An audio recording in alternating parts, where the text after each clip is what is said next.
제가 이 시대에 존재해야 하는 이유 중에 하나는 현대 이스라엘은 하나님의 눈동자가 아니요 택함 받은 민족이 아니라는 것을 밝히는 것입니다. 이스라엘로 귀환하는 알리야의 행렬은 성경 예언의 성취가 아닙니다. 이것은 제가 목숨을 걸고 지켜내야만 하는 그런 이슈입니다. 어떤 분들은 그게 뭔 대수라고 그렇게 생각할지 모르겠으나 이스라엘에 대한 관점에 따라서 구원에 지대한 영향을 끼치기 때문에 그렇습니다. 성경은 진리를 믿음으로 구원을 받는다고 말씀하고 있습니다.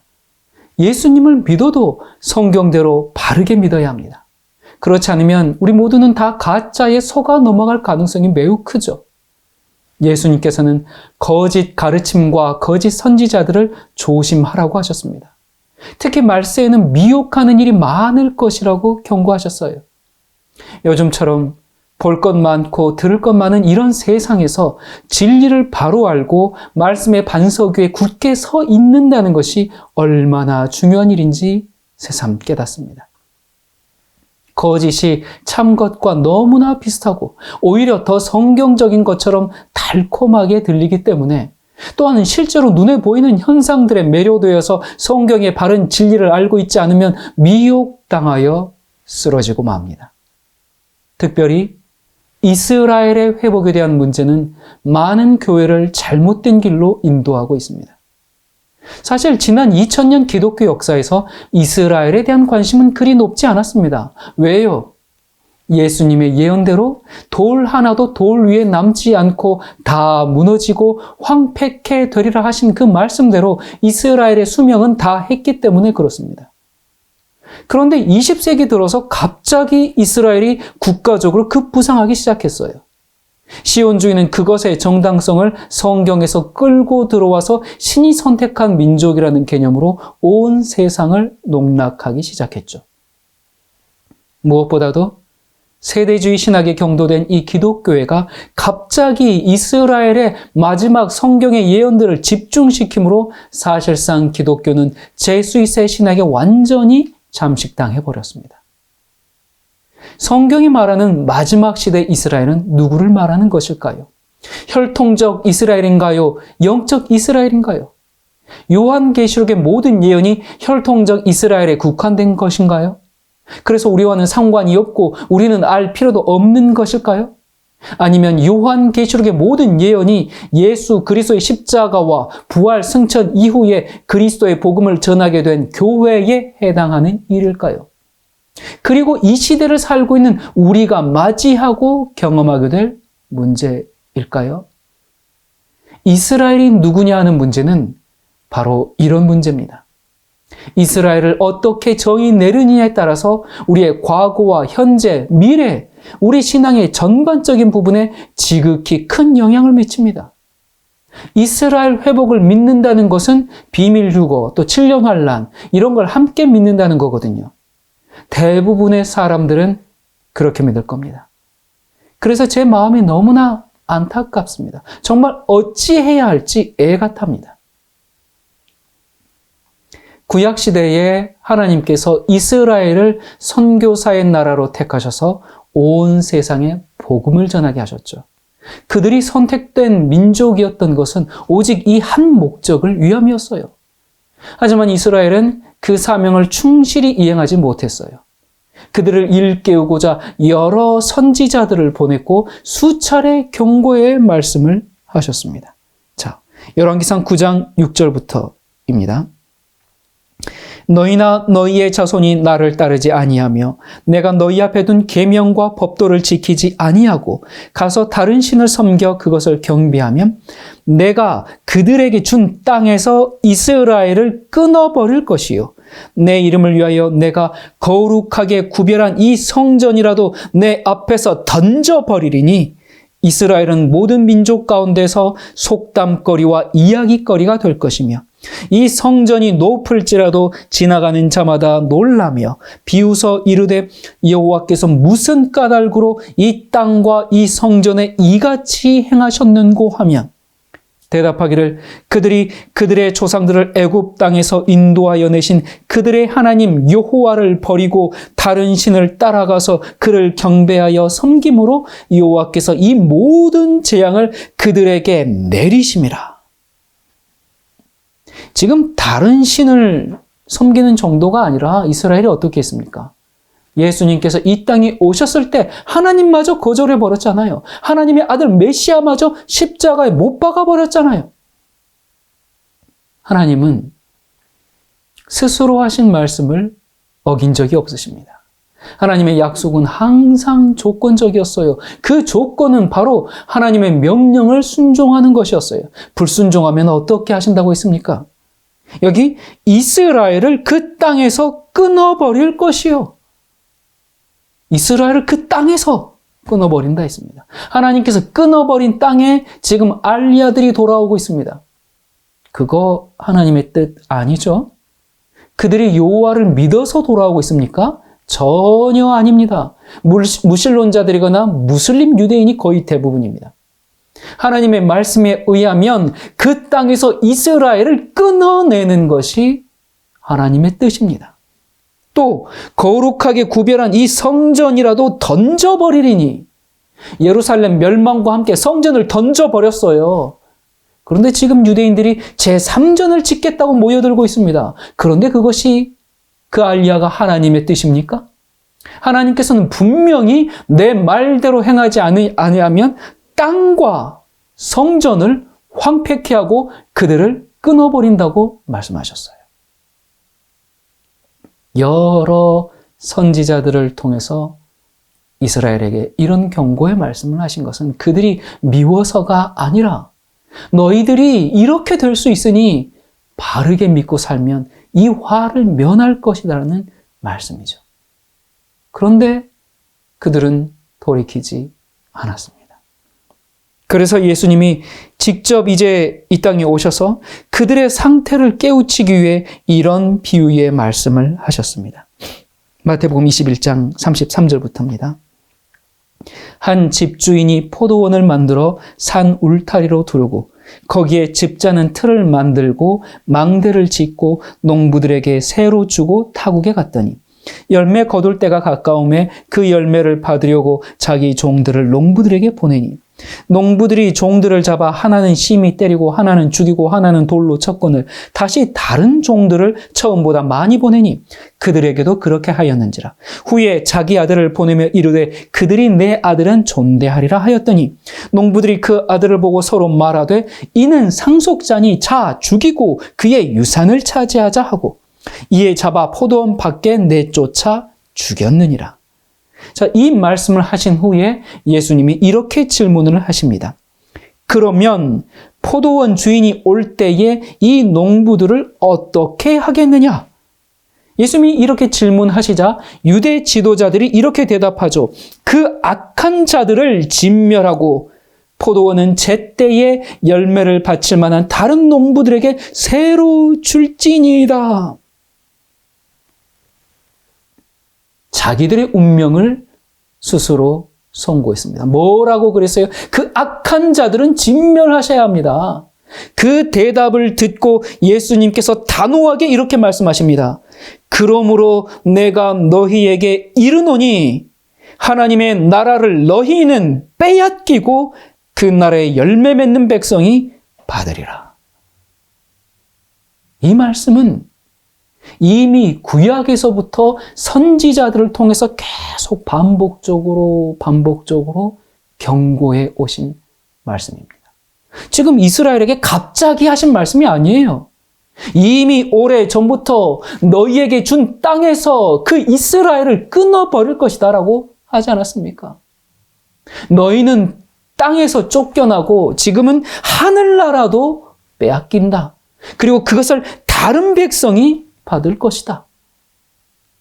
예수님께서 이스라엘에 대해서 이렇게 분명히 말씀하셨는데도 오늘날 교회들이 자꾸 이스라엘 하면서 엉뚱한 얘기를 할 것을 예수님께서 마치 아셨다는 것처럼 다시 한번 이렇게 쐐기를 박습니다.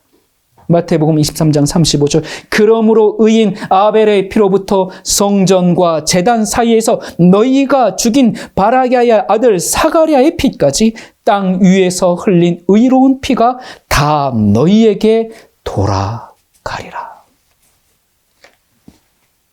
굉장히 두려운 심판의 말씀이에요. 너희들은 의인들을 죽인 죄값을 다 받을 것이다. 이렇게 말씀하셨는데도 현대교회가 아니에요 예수님. 예수님이 무슨 말씀을 하시든지 예수님이 뭐라고 하셨든지 이스라엘은 회복될 거예요.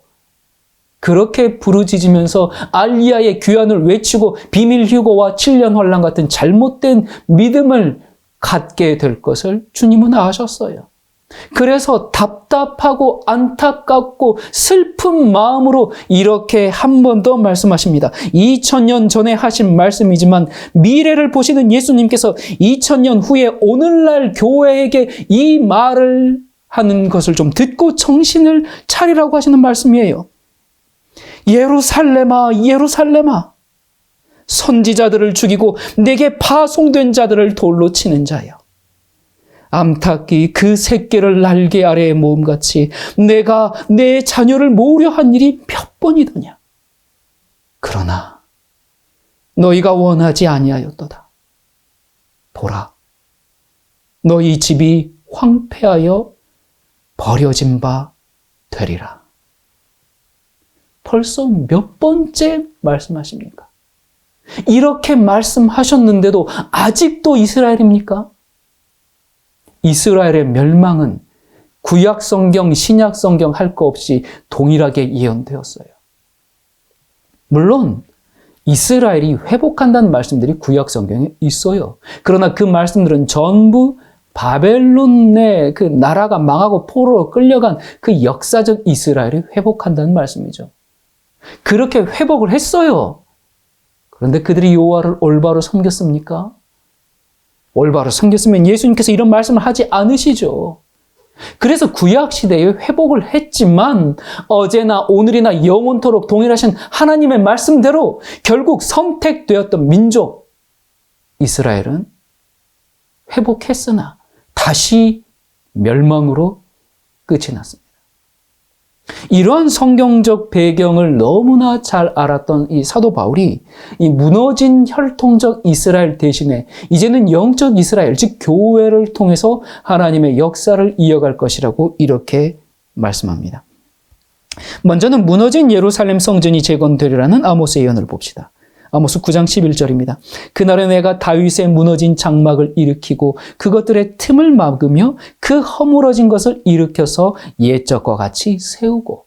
지금 이것은 명백히 바벨론 포로 이후에 이제 돌아와서 그들을 회복하는 그 말씀이죠. 이 말씀을 가지고 이 좌봐라 이스라엘이 마지막 때 회복된다. 그러면 되겠습니까? 아니죠. 근데 사도 바울이 이 말씀을 마지막 그 이스라엘 회복이 아니라 초대 교회가 세워진 것으로 적용을 합니다. 사도행전 15장 14절부터입니다. 하나님이 처음으로 이방인 중에서 자기 이름을 위할 백성을 취하시려고 그들을 돌보신 것을 시므온이 말하였으니 선지자들의 말씀이 이와 일치하도다. 기록된 바 이후에 내가 돌아와서 다윗의 무너진 장막을 다시 지으며 또 그 허물어진 것을 다시 지어 일으키리니. 자, 이 사도 바울은 아모스의 말씀이 신약 시대의 교회에서 이루어졌다고 설명을 합니다. 그러니까 이스라엘이 회복했죠? 망해버렸어요. 그래서 다시 그 혈통적 국가적 이스라엘 회복한 게 아니라 이제 누가? 교회가 옛날 육적 이스라엘에 주셨던 언약이 이제는 영적 이스라엘, 즉 교회에 주어진 것입니다. 여러분, 이 시대에 유대인과 이방인을 구분짓는 것은 성경의 사상이 아니에요. 유대인이든지 이방인이든지 그리스도 예수 안에서 다 하나이고 하나님은 그리스도인들을 통해서 이 마지막 시대를 완성해요. 여기에는 민족이나 국가의 구분이 없어요. 예수님께서 왜 이 땅에 오셨습니까? 요한복음 1장 11절 이하에 보면 자기 땅에 자기 백성이 영접지 아니하였으나 자기 백성 이스라엘은 영접하지 않았어요. 그런데 영접하는 자, 곧 그 이름을 믿는 자들에게는 하나님의 자녀가 되는 권세를 주셨으니 이는 혈통으로나 육정으로나 사람의 뜻으로 나지 아니하고 오직 하나님께로부터 난 자들이니라. 혈통적 이스라엘은 주님을 영접하지 않았어요. 하지만 이방인들에게는 이제 하나님의 자녀가 되게 하셨어요. 이제는 혈통이 아니라 영적으로 하나님께로부터 태어난 자들이 내 자녀요, 내 백성이다. 그렇게 선언하고 있습니다. 이젠 혈통적 구분은 없습니다. 아니, 예수 그리스도의 십자가 보혈의 혈통만 있습니다. 그 피를 나눈 형제만 있습니다. 그 피로 맺어진 민족만 있어요. 그게 그리스도인이죠. 에베소서 2장 13절에 이제는 전에 멀리 있던 너희가 그리스도 예수 안에서 그리스도의 피로 가까워졌느니라. 그는 우리의 화평이신지라 둘로 하나를 만드사 원수된 것 곧 중간에 막힌 담을 자기 육체로 허시고. 예수 그리스도의 피로 말미암아 십자가 이후에는 더 이상 이방인과 유대인의 구분을 없애버리고 둘을 하나로 만드셨다고 말씀합니다. 얼마나 귀한 복음입니까? 십자가로 말미암아 유대인과 이방인이 하나가 되었는데 왜 갑자기 마지막 시대에 다시 유대인과 이방인을 나눠야 한단 말입니까? 그래서 이방인 그리스도인들은 다 휴거돼서 가버리고 유대인은 이 땅에 남아서 마지막 예언을 이룬다고 왜 그렇습니까? 이것은 유대인과 이방인을 다시 나눠버리는 일이고 이것은 성경의 대속사와는 전혀 맞지 않는 얘기입니다. 골로새서 3장 1절부터입니다. 그러므로 너희가 그리스도와 함께 다시 살리심을 받았으면 위의 것을 찾으라. 거기는 그리스도께서 하나님 우편에 앉아 계시느니라. 새 사람을 입었으니 이는 자기를 창조하신 이의 형상을 따라 지식에까지 새롭게 하심을 입은 자니라. 거기에는 헬라인이나 유대인이나 할레파나 무할레파나 야만인이나 종이나 자유인이 차별이 있을 수 없나니 오직 그리스도는 만유시요 만유 안에 계시니라. 그리스도와 함께 죽고 다시 살아난 사람들은 그리스도인이고 새 사람입니다.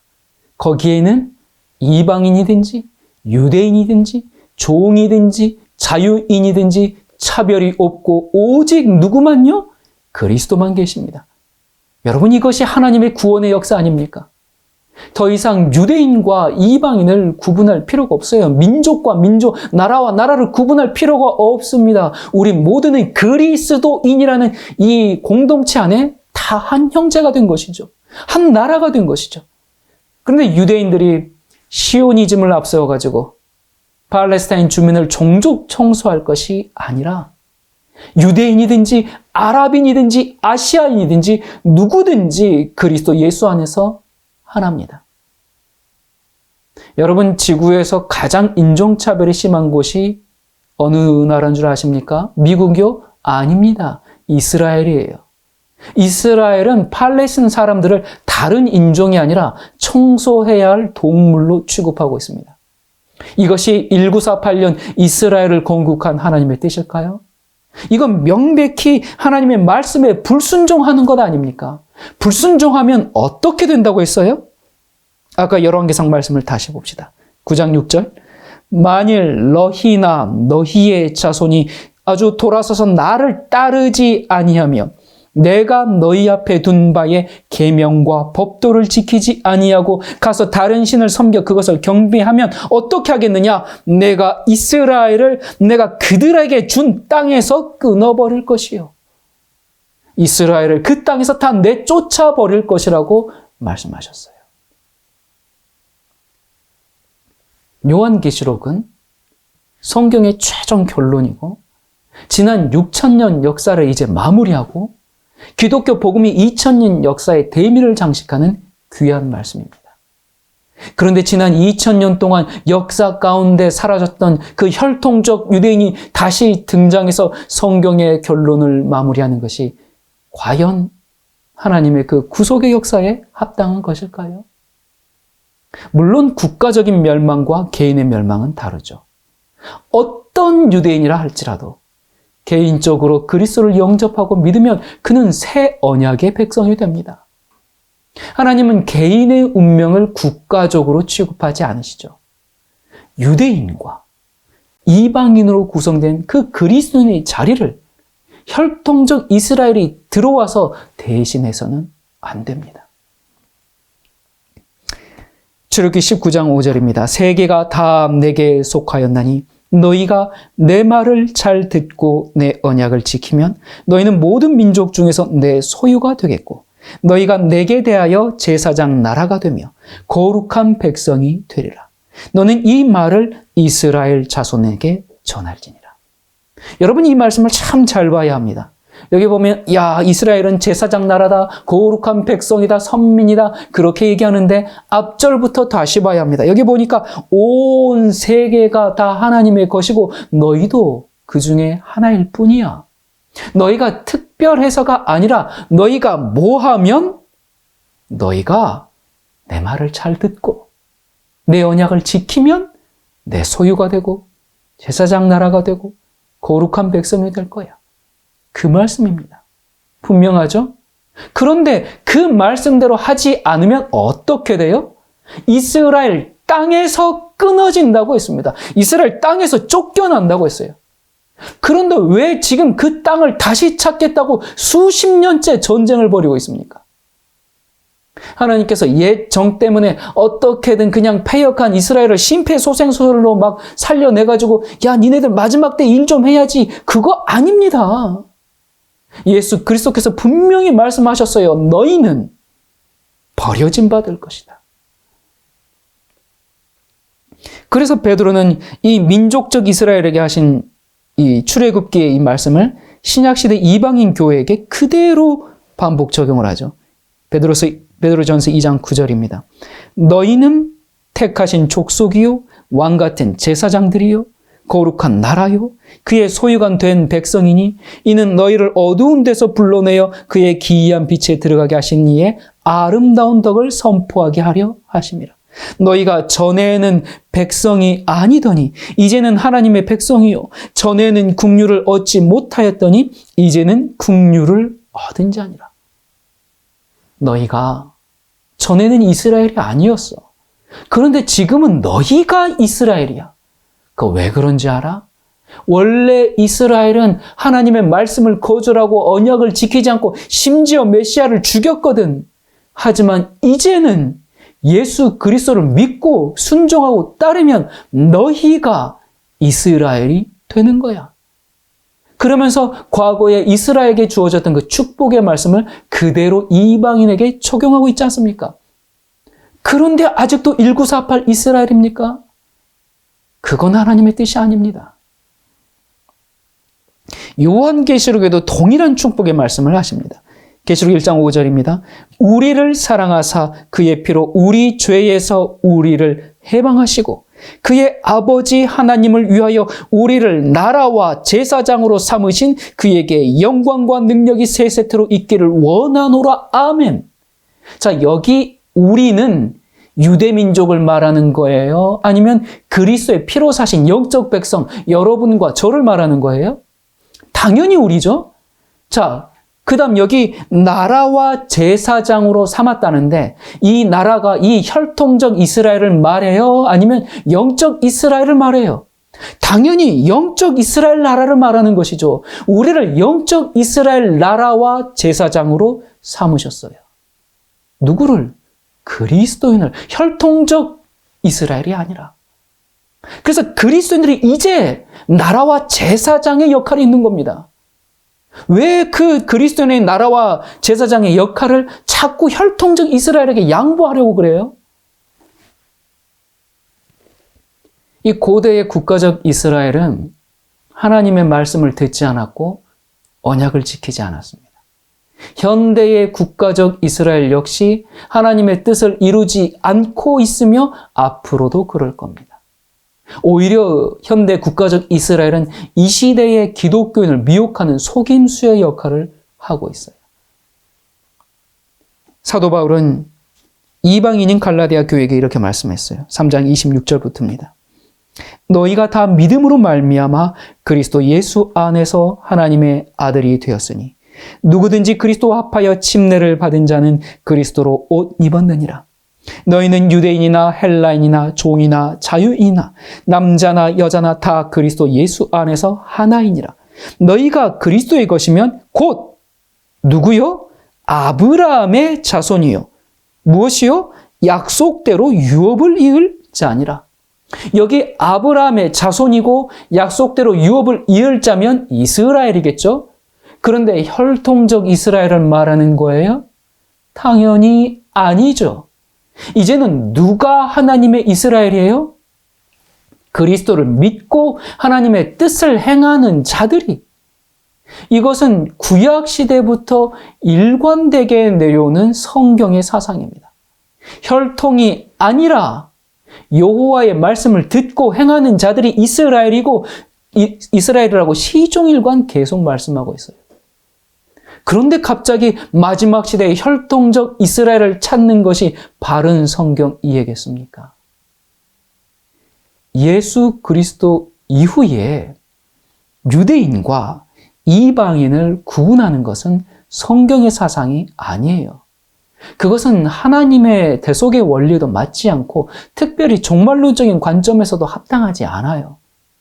마지막 때에 그리스도인들을 전부 비밀리에 다 휴거시켜 놔버리고 마지막 최후의 역사를 혈통적 유대인을 통해 완성하신다는 것은 여호와 하나님의 뜻이 아닙니다.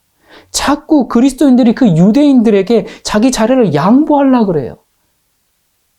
여러분, 유대 민족은 예루살렘이 멸망한 후에 온 세상에 흩어졌어요. 북방 이스라엘의 10지파는 아시리아의 멸망 후에 이미 혼혈 정책에 의해서 순수 혈통이 다 없어져 버렸고 이후에 그 유대의 2지파인 베냐민과 유다 지파도 로마에 의해서 예루살렘이 철저히 파괴된 후에 순수한 혈통이 없어졌다는 것은 역사가 증명하는 사실입니다. 우리가 이 신약의 교회를 영적 이스라엘이라고 부르는 이유는 그 유대인과 혈통적으로 피를 나눠서가 아니라 예수 그리스도의 그 보혈의 피로 함께 그 피로 수혈받았기 때문에 그 피를 나눈 영적 이스라엘이 이제 된 것이죠. 아브라함의 혈통이 아니라 그리스도의 혈통이다 그 말입니다. 이것은 사람의 뜻으로 난 것이 아니라 하나님의 뜻대로 성령의 새롭게 하심으로 태어난 그 혈통입니다. 십자가 혈통입니다. 그리고 이렇게 거듭난 사람들은 하나님의 말씀을 듣고 순종하며 지키죠. 그들이 이스라엘입니다. 이 사도 바울이 아주 쇼킹한 말을 합니다. 로마서 8장 15절에 너희는 다시 무서워하는 종의 영을 받지 아니하고 양자의 영을 받았으므로 우리가 아빠 아버지라고 부르짖느니라. 이 말 엄청난 말입니다. 아마 오늘날이었으면 신문 제1면에 대서특필되고 종일 뉴스에 나올 혁명적인 선언입니다. 도대체 무슨 얘기길래? 구약 시대는 하나님과 이스라엘 관계가 아버지와 자식과의 관계보다 왕과 백성의 관계로 그런 식으로 더 많이 표현이 되었습니다. 그런데 지금 이방인들에게 저와 여러분에게 뭐라고 그래요? 하나님은 우리 아버지고 우리는 그분의 자녀야. 일단 이 선언도 대단한데 우리가 하나님을 뭐라고 부른다고요? 아버지도 아닌 아빠. 헬라어와 우리말이 발음도 비슷합니다. 우리말 아빠가 헬라어 아바입니다. 아바입니다. 아빠. 엄마는 임마입니다. 참 이게 발음도 비슷하죠. 엄마 아빠가. 그래서 이 아바는 매우 친밀한 언어로서 저때 나이가 말을 배울 때 이제 막 그 첫 마디 그때 하는 호칭입니다. 우리 아이들이 말을 배울 때 무슨 말부터 해요? 엄마, 아빠. 그 단어입니다. 거기서부터 시작하죠. 그래서 유대인들은 감히 하나님을 아바라고 부를 수가 없었고 어떤 문헌에서도 결코 하나님에 대하여 그렇게 사용한 적이 없어요. 그런데 사도 바울이 신약의 성도는 하나님과 부자지간이 될 뿐만 아니라 그 따뜻하고 친밀한 관계에서 사용하는 아빠라고 부를 수 있게 된 겁니다. 여러분, 이게 어떻게 가능해졌어요? 어떻게? 예수 그리스도 때문에.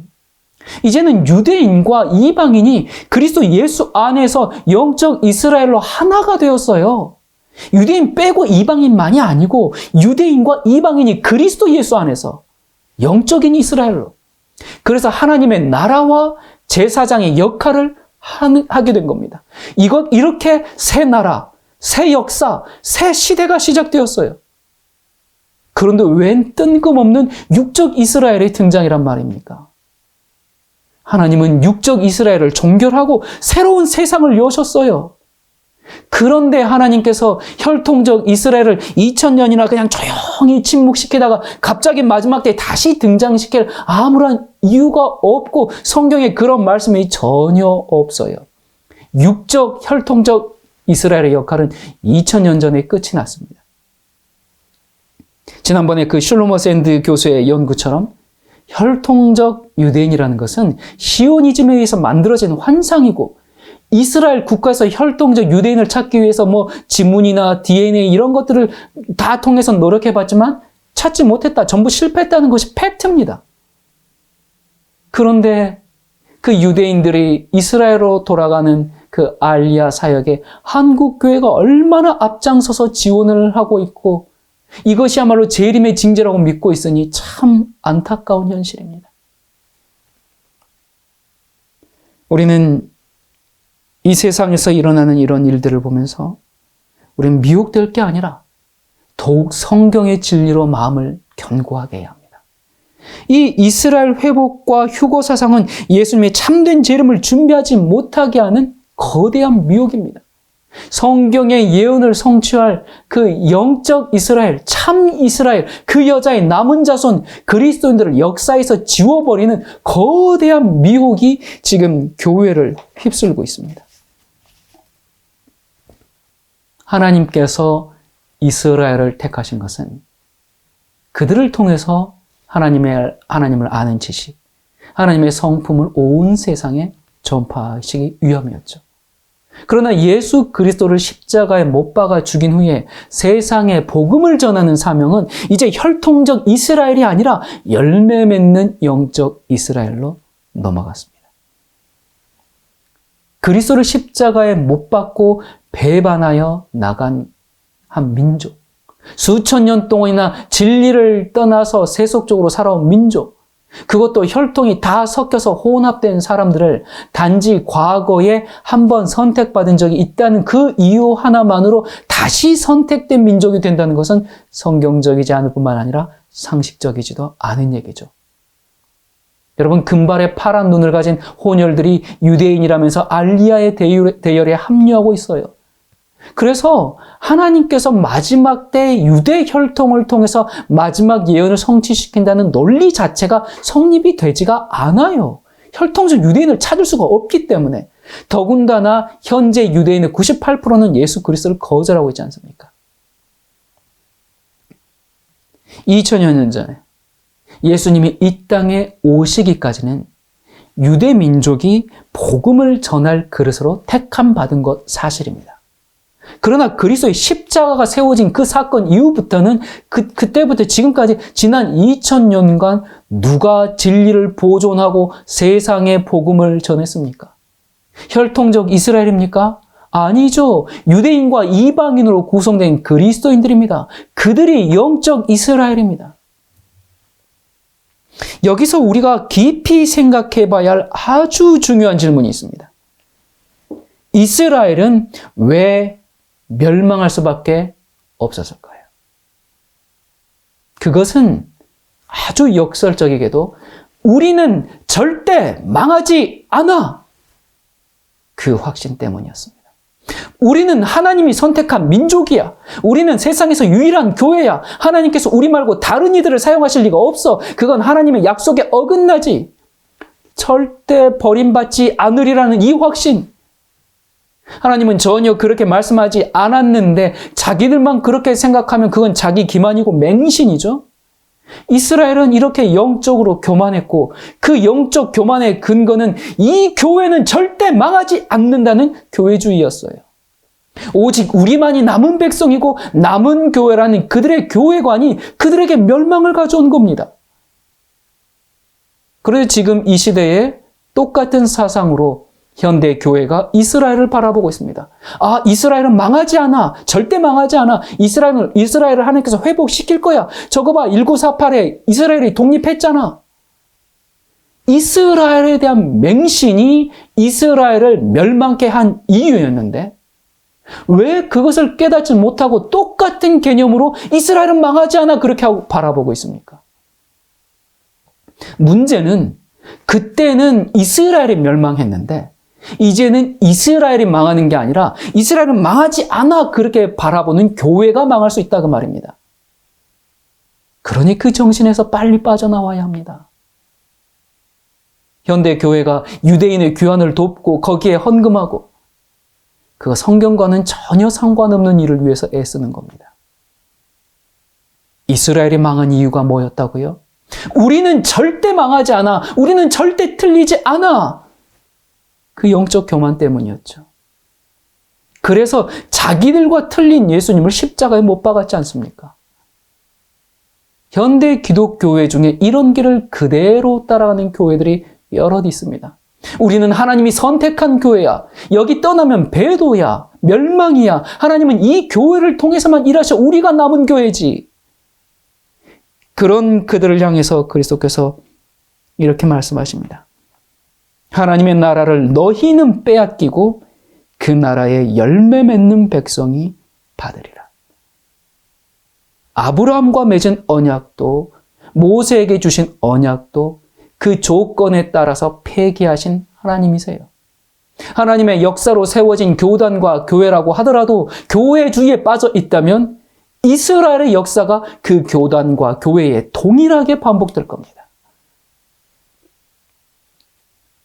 구약시대에 하나님께서 세상에 복음을 전하기 위해서 유대교회를 세웠지만 그들은 자기들이 만든 그 정통과 유전과 교리를 지키기 위해서 예수님을 끝까지 거절했어요. 그들의 조직을 지키기 위해서 진리이신 예수님을 십자가에 못 박아 죽였어요. 그들은 진리를 거절했음에도 그냥 눈에 보이는 조직인 그 유대 교회에 연결되는 것이 구원이라고 주장하면서 성령으로 태어난 그 초대교회를 인정하지 않았고 오히려 유대교회에 들어와야 돼. 유대교회에 흡수돼. 그렇게 강요했어요. 이 교회 안에 있어야만 안전해. 밖에 나가서 하면 안 돼. 그래서 구원은 오직 유대교회만 있어. 교회 밖에는 구원이 없어. 열렬히 외치면서 바르게 믿는 그리스도인들을 얼마나 심하게 박해했습니까? 슬프게도 그 순수했던 초대교회가 중세기를 거치면서 그 유대교와 똑같은 전철을 밟게 됩니다. 로마 가톨릭 교회가 가시적인 교회와 비가시적인 교회라는 개념을 만들어가지고 눈에 보이지 않는 교회의 머리는 하나님이시고 눈에 보이는 교회의 머리는 교황이다. 그렇게 설명을 했어요. 그래서 교회를 눈에 보이는 교단, 조직, 건물로 여기는 그런 가톨릭의 교회관이 대세를 이루기 시작했습니다. 유대교는 가시적인 교회관을 고집했어요. 천주교 역시 가시적인 교회관을 주장했습니다. 그들은 진리의 본질은 외면하고 교회라는 조직 자체로 자신들의 정당성을 호소했어요. 그런데 오늘날 현대 기독교에도 우리는 하나님께서 세우신 교단이야. 우리가 정통이야. 여기를 떠나면 안 돼. 그러면서 유대교와 천주교의 역사를 그대로 반복하고 있습니다.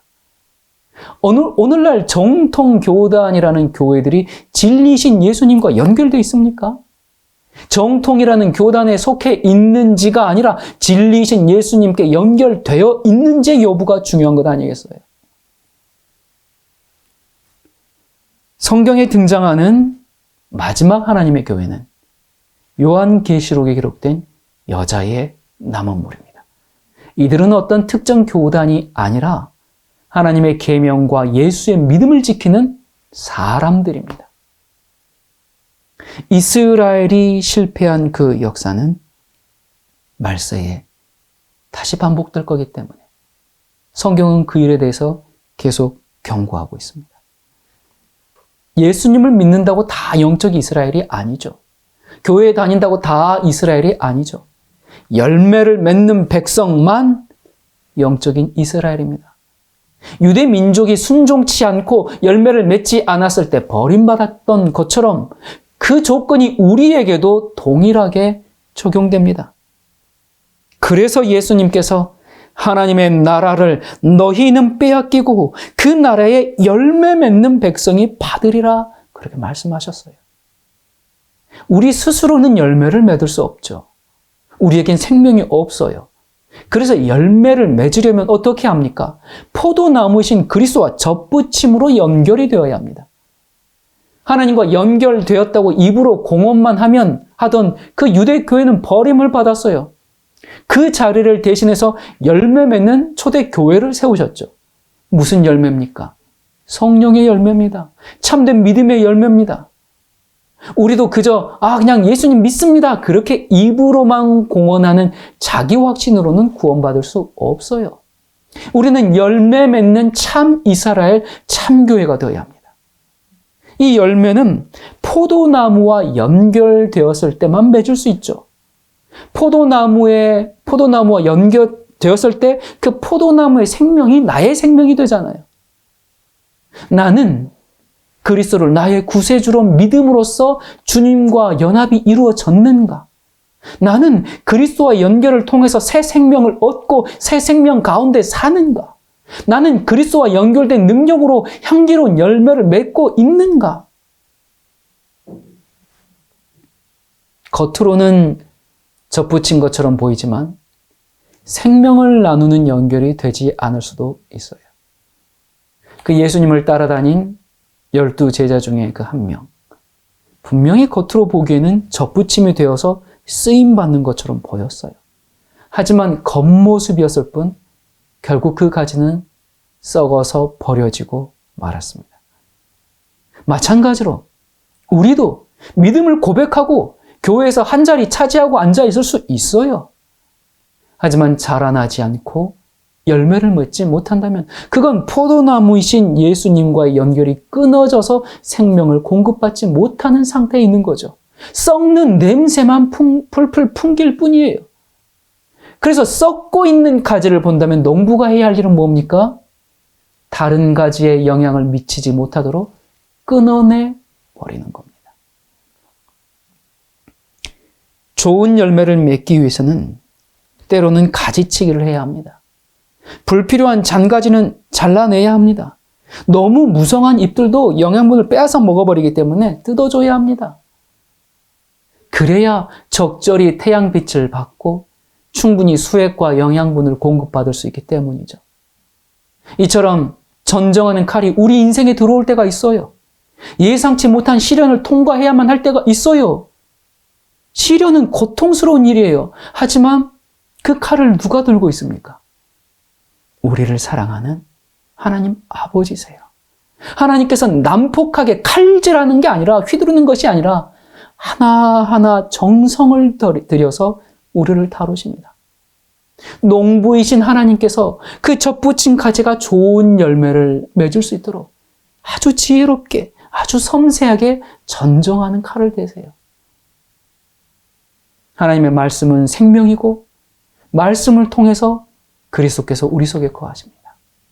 우리가 말씀을 받아들임으로 포도나무의 생명을 받게 돼요. 말씀을 통해서 그리스도 안에 살고 그리스도에게서 영양분을 흡수한다면 우리는 성령의 열매를 맺을 겁니다. 이것이 마지막 시대의 이스라엘의 회복입니다. 참된 그리스도인들이 계시록 18장의 말씀처럼 성령의 충만함으로 온 세상을 환하게 하는 것이 영적 이스라엘의 그 회복의 완성입니다. 하나님께서 국가적 이스라엘을 통해 일하셔야 한다는 것은 성경적 근거가 전혀 없어요. 그들이 아니라 오늘 우리를 부르고 계십니다. 우리를 아브라함의 자손이요, 약속의 자손이요, 유업을 이을 영적 이스라엘로 불러주신 은혜에 감사드립시다.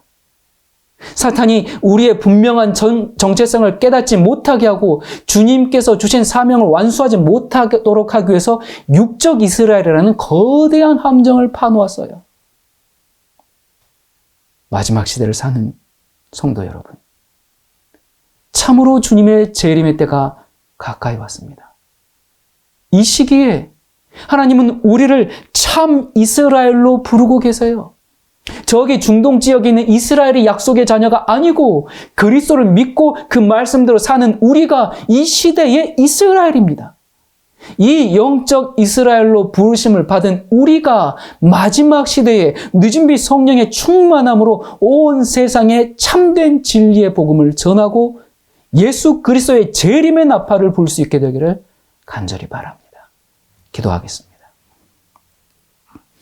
은혜로우신 하나님 아버지, 우리를 이 마지막 시대 이스라엘로 불러주신 은혜 감사드립니다. 이 시대는 참과 거짓의 전쟁의 시대입니다. 세상의 힘으로, 다수의 힘으로, 교회의 힘으로 진리를 가로막을지라도 참된 복음은 반대와 위험을 뚫고 앞으로 전진할 것을 믿습니다. 이 시대의 영적 이스라엘에게 성령의 열매가 충만히 맺어져서 그리스도의 형상을 세상에 비치고 그리스도의 재림의 소식을 높이 전하게 해 주시옵소서. 다시 오실 예수 그리스도 이름으로 간절히 기도드립니다. 아멘.